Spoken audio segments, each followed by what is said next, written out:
NEET പരീക്ഷാ പേപ്പറിലെ ചോദ്യങ്ങളിലെ പിഴവ് പരിശോധിക്കാൻ ഡൽഹി IIT ഡയറക്ടറെ ചുമതലപ്പെടുത്തി സുപ്രീംകോടതി. വിവിധ വിഭാഗങ്ങളിലെ വിദഗ്ധർ ചോദ്യപേപ്പർ പരിശോധിച്ച് റിപ്പോർട്ട് നൽകണം. നാളെ ഉച്ചയ്ക്ക് 12 മണിക്കകം റിപ്പോർട്ട് നൽകാനും നിർദ്ദേശിച്ചു. നീറ്റ് ഹർജികളിലെ വാദം നാളെയും തുടരും.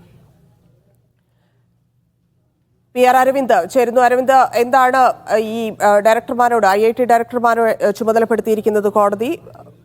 വിവരങ്ങൾ.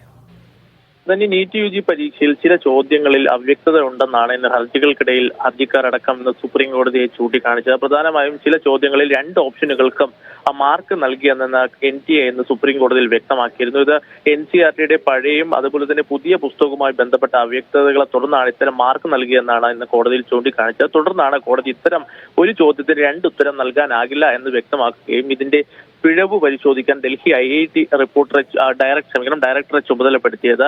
വിവിധ വിഭാഗങ്ങളിലെ വിദഗ്ധർ ചോദ്യപേപ്പർ പരിശോധിച്ച ശേഷം ഒരു റിപ്പോർട്ട് തയ്യാറാക്കും.